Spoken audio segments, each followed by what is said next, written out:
নমস্কার বন্ধুরা, আজকে রেসিপি আমার ছানা পটলের কোরমা। তো প্রথমে আমি পটলটাকে ছাড়িয়ে নিয়ে এইভাবে দুই ফালি করে পটলের ভেতরে দানাগুলো বের করে নিয়েছি। তারপরে ওই দানাগুলো বেসন আর জিরের গুঁড়ো, লঙ্কা কুচি, পরিমাণ মতো নুন, হলুদ, একটা ডিম ফাটিয়ে ভালো করে মেখে নিয়েছি।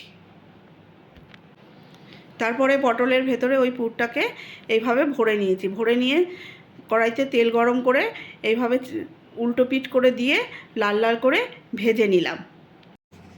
ভাজা হয়ে গেলে পরে অন্যদিকে মিক্সিতে জিরে, আদা আর টমেটো পেস্ট করে নিলাম। তারপরে একটু ছানা কাটিয়ে নিলাম। এবার কড়াইতে তেলের ওপরে তেজপাতা, শুকনো লঙ্কা, জিরে আর একটু দারচিনি ফোড়ন দিয়ে ওই মশলাটা দিয়ে পরিমাণ মতো নুন, হলুদ দিয়ে একটু কষিয়ে নিলাম। কষানো হয়ে গেলে পরে যখন তেল ছেড়ে যাবে তখন এবার আমি ছানাটা দিয়ে দেব। ছানাটা দিয়ে কিছুক্ষণ নাড়াচাড়া করে তারপরে অল্প একটু জল দেব, দিয়ে তারপরে পটলগুলো দিয়ে দেব। তোমরা চাইলে পনির দিয়েও করতে পারো, গ্রেট করে।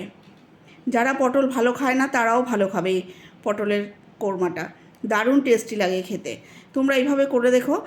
নামানোর আগে ওপর থেকে একটু চিনি ছড়িয়ে দেবে, তাহলে টেস্টটা আরও বেড়ে যাবে। তাহলে আজ আসি, দেখা হবে অন্য একটা ভিডিওতে। সবাই ভালো থেকো আর লাইক, কমেন্ট, শেয়ার করে আমার পাশে থেকো।